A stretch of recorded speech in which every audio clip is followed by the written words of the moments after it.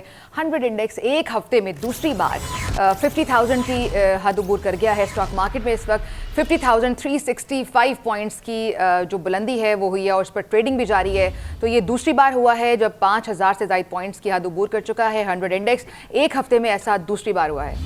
50,000 points پہ اس وقت جو ہے وہ ہو رہا ہے, بزنس ہو رہا ہے, ٹریڈ ہو رہی ہے, اور یہ اس ہفتے میں دوسری بار ہے جو کہ خوش آئند ہے. سینٹیمنٹ اگر چینج ہو رہا ہے تو یقینی طور پر یہ اچھا ہے. اوور آل ڈالر کے خلاف جو کریک ڈاؤن ہوا اس سے مجموعی طور پر روپیہ بھی تگڑا ہوا, ساتھ ہی ساتھ جو لیکیجز تھی اسمگلنگ کی صورت میں ان پر بھی کنٹرول پایا. تو اب فارن انویسٹمنٹ کا جہاں انتظار ہے تو وہیں لوکل انویسٹرز کا جو اعتماد ہے وہ بحال ہوتا نظر آ رہا ہے, اور وہ ریفلیکٹ کر رہا ہے اس وقت پاکستان اسٹاک ایکسچینج میں. اور آج کے دن جو ہے وہ جو 50,000 سے اوپر 50,000 کی جو نفسیاتی حد ہے اس کو کراس کر گیا. 50,365 پہ اس وقت ٹریڈنگ ہو رہی ہے, اور یہ خوش آئند ہے. اس ہفتے میں دوسری بار ایسا ہو رہا ہے. بیچ میں تھوڑا جھٹکا آیا تھا, ڈپ لیا تھا مارکیٹ نے, ڈالر نے بھی اسی طرح سے کچھ فلکچویشن دکھائی تھی, لیکن at the end of the day کی کچھ چیزیں بہتری کی طرف جاتی نظر آ رہی ہیں. ذرا سیاسی گرما گرمی کی بات ہم کر رہے تھے پہلے بھی, تو رہنما مسلم لیگ نون سینیٹر اعظم نذیر تارڑ کا بیان بھی شامل کرتے ہیں. وہ کہہ رہے ہیں کہ نواز شریف اس وقت 21 اکتوبر کو اسلام آباد آئیں گے, پھر لاہور جائیں گے. یہ بات سمجھ سے باہر ہے کہ اس کو اتنا ایشو کیوں بنایا جا رہا ہے. یہ بنیادی حق ہے جس کے لیے درخواست گزار عدالت آئے گا. جی ہاں, نواز شریف عدالت کا سامنا بھی کریں گے. باقی باتیں 24 اکتوبر کو عدالت کے سامنے کی جائیں گی. وہ اسلام آباد ہائی کورٹ میں میڈیا سے بات چیت کر رہے تھے, کیا کہا انہوں نے آپ بھی دیکھیے. یہ 2007 سے 2013 سے 2018 میں 2005 میں 2023 میں 2022 میں بھی اسی طرح کا انصاف ہوا ہے. سمجھ سے باہر ہے کہ اسے اس طرح ایشو کیوں بنایا جا رہا ہے. یہ ایک فنڈامنٹل رائٹ ہے جس کی انفورسمنٹ کے لیے پٹیشنر آئے تھے, اور یہ سب کورٹ کو سبمٹ کریں گے, اور انشاءاللہ العزیز ان کی جو لیگل ٹیم ہے کورٹ کو سیٹسفائی کرے گی کہ وہ عدالتی حکم پہ باہر گئے. عدالتی حکم موجود رہا تو وہ وہاں پہ وہ آج بھی لاہور ہائی کورٹ کے ڈویژن بینچ کا جو حکم ہے جس کے تابع وہ گئے تھے. اب کہا جاتا ہے جی کہ 4 ہفتے 8 ہفتے کے لیے گئے, اتنے سال کیوں رہے؟ تو ابھی ان کے وکیل صاحب کھڑے ہیں. ہم لوگ periodical reports Lahore high court میں جمع کرواتے ہیں, ان رپورٹس پہ کوئی اعتراض نہیں اٹھایا گیا. عمران حکومت نے یا جاوید اقبال صاحب کے زمانے میں بھی نیب نے کبھی اس آرڈر کو ماڈیفائی کرانے کے لیے ریکال کرنے کے لیے کوئی درخواست نہیں دی. تو یہ کیس کے میرٹس ہیں. باقی باتیں انشاءاللہ 24 تاریخ کو عدالت کے سامنے جی یقیناً ہوں گے. جی آرڈر لیے اس لیے ہم نے کہ انہیں ایکسیس دی صاحب بہت زیادہ. تو میرے صاحب آپ سے پوچھیں گے, سوال میرا یہ ہے کہ 24 اکتوبر تک ریلیف ہے نواز شریف صاحب کو, اس کے بعد آگے کیا پروسیس ہوگا, کس طرح سارا معاملہ چلے گا؟ دیکھیے یہی وہ چاہ رہے ہیں, ریلیف وہ 24 اکتوبر تک ہی چاہ رہے تھے, بلکہ 21 اکتوبر تک. اصل میں میاں نواز شریف ایک جلسہ دکھانا چاہتے ہیں, اپنا پاور شو دکھانا چاہتے ہیں. یہ جو سارے باتیں ہیں, میں تو اسے لیگلی کیا کسی بات کی کوئی ضرورت نہیں تھی. اگر FIA کے پاس سارا ریکارڈ ہوتا ہے, میاں صاحب ایئرپورٹ پہ اترے تو ان کے ریکارڈ پہ کوئی بھی اترے تو ریکارڈ سے چیک ہوتا ہے, اس میں کوئی کانوکٹ ہو تو وہ سیدھا حوالے ہوتا ہے جیل حکام کے, اور وہ جیل میں جاتا ہے. میں یہ پہلی دفعہ یہ نظیر بن رہی ہے کہ کسی کانوکٹ کو حفاظتی ضمانت. اچھا یہ ہے نہیں، ہو نہیں سکتا. نہیں ہوا ہی نہیں ہے. کانوکٹ کے لیے ضمانت کا ایک دوسرا پروسیس ہے, اس کا پورا پروسیجر ہے. اپیل فائل ہوتی ہے, پھر آپ کی جو کنوکشن ہے وہ سیٹ اسائڈ ہوتی ہے, تو اس کے بعد پھر آپ کو فزیکلی وہاں ہونا پڑتا ہے, فزیکلی ہونا بایو میٹرکس. اچھا یہ تو لیکن میاں صاحب کو بھیجا بھی پہلی دفعہ ایسے گیا. اب بھی میں سمجھتا ہوں کہ 2017-18 میں اگر کوئی مرزا تیار ہو رہا تھا, جب کہتے تھے کہ سونیاں ہو جن گلیاں تے وچ مرزا یار پھرے, آج ایک نیا مرزا تیار ہو رہا ہے. تو ہم تو وہ سین دیکھ رہے ہیں, لیکن یہ بھی یاد رکھے تاریخ کہ مرزا صاحبہ پھر مرزے کو مروا بھی دیا کرتی ہے, وہ کوئی بھی مرزا ہو, اس دور کا ہو, 2017-18 کا ہو یا آج کا ہو. ہم کہتے ہیں کہ اب یہ مرزوں کا جو ڈرامہ اور تماشا ہے یہ بند ہونا چاہیے. اچھا بطول اس پر تھوڑی دیر پہلے یہی بات کر رہی تھی کہ ریاست کی تھوڑی فیوریٹزم ہے, تھوڑا جھکاؤ اس طرف زیادہ ہے, جس کی بلاول صاحب نے بہت یہ کہا جا رہا ہے. اس کو لیٹس سے اس کو میں ذرا ریفریز کر دوں, یہ کہ حکومتی مشینری آپ کہہ لیجئے انتظامیہ ہم تینوں بچ جاتے ہیں. آئی ہیو اسٹیٹمنٹ ہمارا, ہم تو کچھ نہیں کہہ رہے, ہمارے پاس ایک اسٹیٹمنٹ ہے بلاول صاحب کی. وہ یہ کہہ رہے ہیں کہ جیسے ریاست کے پورے زور سے واپس لایا جا رہا ہے, اسی زور سے استقبال بھی ہوگا. یہ بلاول صاحب کہہ رہے ہیں. دیکھیے میں اسے ذرا کھول دیتا ہوں. بات یہ ہے کہ یہ جو مکا ہوا ہے نگران حکومت میں, وہ ساری چیز کو کھول رہا ہے. کبھی کوئی اپوزیشن لیڈر ادھر نگران حکومت بناتا ہے اور ادھر دوسری پارٹی میں شامل ہو جاتا ہے, یہ تو تاریخ میں نہیں ہوا. تو یہ مکا نگران حکومت کا کھل گیا. اب نگران حکومت سارا کچھ کر رہی ہے. ایسے ود ان نو ٹائم چلے, ہم کپتان کے معاملے میں دیکھتے رہے, with in no time notice ہو جاتا تھا اور بیل لگ جاتی تھی. لیکن یہ کبھی نہیں ہوا ان کے معاملے میں بھی کہ جنہیں نوٹس کیا جانا ہو وہ موجود ہوں کورٹ میں پہلے سے. نیب کا لائر کل پہلے ہی موجود تھا, مجھے اسے نوٹس کرنا تھا. اس ساری گفتگو کو میں عمران صاحب کی طرف اور بطول کی طرف لے کے جاتا ہوں. یہ تو وہ لوگ ہیں جو میثاق جمہوریت کر کے بیٹھے تھے, ایک دوسرے کی راہ میں رکاوٹ نہیں بننا تھا, جمہوریت کا تسلسل تھا. پھر 2011 میں وہ کالا کوٹ پہن کے چلے گئے, سمجھ گئے تھے ان کے خلاف. تو ان کو تو میاں صاحب نہیں, ہم کبھی نہیں پہنچے. ان کو تو کبھی کالا کوٹ پہن کے ہم کبھی نہیں جاتے. کالا کوٹ نہیں پہنا تھا, عدالتوں تک تو گئے. نہیں ہم کبھی نہیں جاتے, کسی کو نکالنے کے لیے نہیں جاتے. سر عمران صاحب کو پتا ہوگا, ہم پیپلز پارٹی میاں صاحب کے خلاف کسی مقدمے میں نہیں گئی. پناما کی تحقیقات کا مطالبہ کرتے ہیں کیونکہ آپ کو یہ پتا تھا کہ وہ ایگزیکیوٹ تو کہیں اور سے ہو رہا ہے نا. عامر صاحب آپ کے اطمینان کی وجہ یہ تھی کہ اس کی ایگزیکیوشن کوئی اور کر رہا تھا, اس کی ایگزیکیوشن کوئی اور کر رہا تھا, اس کی ایگزیکیوشن کوئی اور کر رہا تھا. ہم نے تاریخ کو اپنی کو درست رکھا. دیکھیں مختصر سی بات یہ ہے, کیونکہ آپ نے پھر بریک پہ بھی جانا ہے, کہ اسلام آباد میں اقتدار کا راستہ لاہور سے ہو کے جاتا ہے. پیپلز پارٹی کی پرابلم یہ ہے کہ انہوں نے 3, 4, 5 دفعہ یہاں پہ کوشش کی لانچنگ کی, لیکن ہر دفعہ انہیں ناکامی ہوئی ہے. ابھی بھی آپ دیکھیں کہ جتنے لوگ بھی پی ٹی آئی چھوڑ کے بھی آئے ہیں, ان میں سے کوئی بھی نامور آدمی جس کو آپ ایون الیکٹیبلی کہہ سکیں وہ پیپلز پارٹی میں شامل نہیں ہوا, کیونکہ سم ہاؤ پیپلز پارٹی پنجاب میں اس طرح سے ووٹر کو اٹریکٹ نہیں کر سکے. تو یہ جتنی بات ہے, یہ کمپین ود ڈیو اپالوجی برسٹر صاحب برا نہ منائیں, یہ صرف ووٹر کو اٹریکٹ کرنے کے لیے. چلیں ایک بریک لیتے ہیں. ویسے پناما میں گئے نہیں گئے, لیکن وہ الیکشن ایکٹ کے معاملے کو لے کر گئے تھے تاکہ پارٹی صدر نہ رہے نواز شریف. بریک پہ واپس آتے ہیں, پھر بیرسٹر صاحب سے مزید بات کرتے ہیں, تاریخ درست کرنا ہے. Once again viewers, welcome back to PNN Crisis Center. بات ہو رہی ہے مسلم لیگ نون کے قائد نواز شریف کی واپسی کے حوالے سے. تو استقبال اصلی شیر کریں گے, یہ باتیں بھی ہو رہی ہیں. جاتی عمرہ میں نواز شریف کے استقبال کے لیے ببر شیر پہنچا دیے گئے ہیں. ببر شیروں کو جاتی عمرہ اور حلقے میں چکر بھی لگوایا جا رہا ہے. یہ بہت پہلے دیکھا جاتا تھا, ایک دفعہ پھر وہ ٹرینڈ سامنے آ رہا ہے. مینار پاکستان میں مسلم لیگ نون کے جلسے میں بھی اصلی شیروں کو لایا جائے گا. یہ اصلی شیر تو یہ راجہ ہے اور شان ہے, اور اگر یہ اس قافلے کا حصہ ہیں تو پتہ نہیں یہ بھی جنت چاہیں گے شاید. مسلم لیگ نون کے قائد نواز شریف کی وطن واپسی 21 اکتوبر کو ہے, اور اس سلسلے میں گریٹر اقبال پارک میں مسلم لیگ نون کا ایک بڑا جلسہ ہونے جا رہا ہے. ان کا دعویٰ یہ ہے سیکیورٹی خدشات کے باعث ڈرون کیمروں سے البتہ کوریج پر پابندی رہے گی, اور ڈی آئی جی آپریشن نے اس سلسلے میں جلسے پر ڈرون کیمروں سے کوریج پر پابندی کا باقاعدہ حکم جاری کر دیا ہے. جی ہاں, سیکیورٹی ایشوز بتایا جا رہا ہے کہ کچھ سیکیورٹی کے مسائل ہیں جس کی وجہ سے ڈرون کیمروں سے ڈرون کو اجازت نہیں ہوگی وہاں پہ جلسہ گاہ میں آنے کی. 21 اکتوبر کو یہ جلسہ ہے. ڈرون کیمروں سے کوریج پر پابندی عائد کی گئی ہے.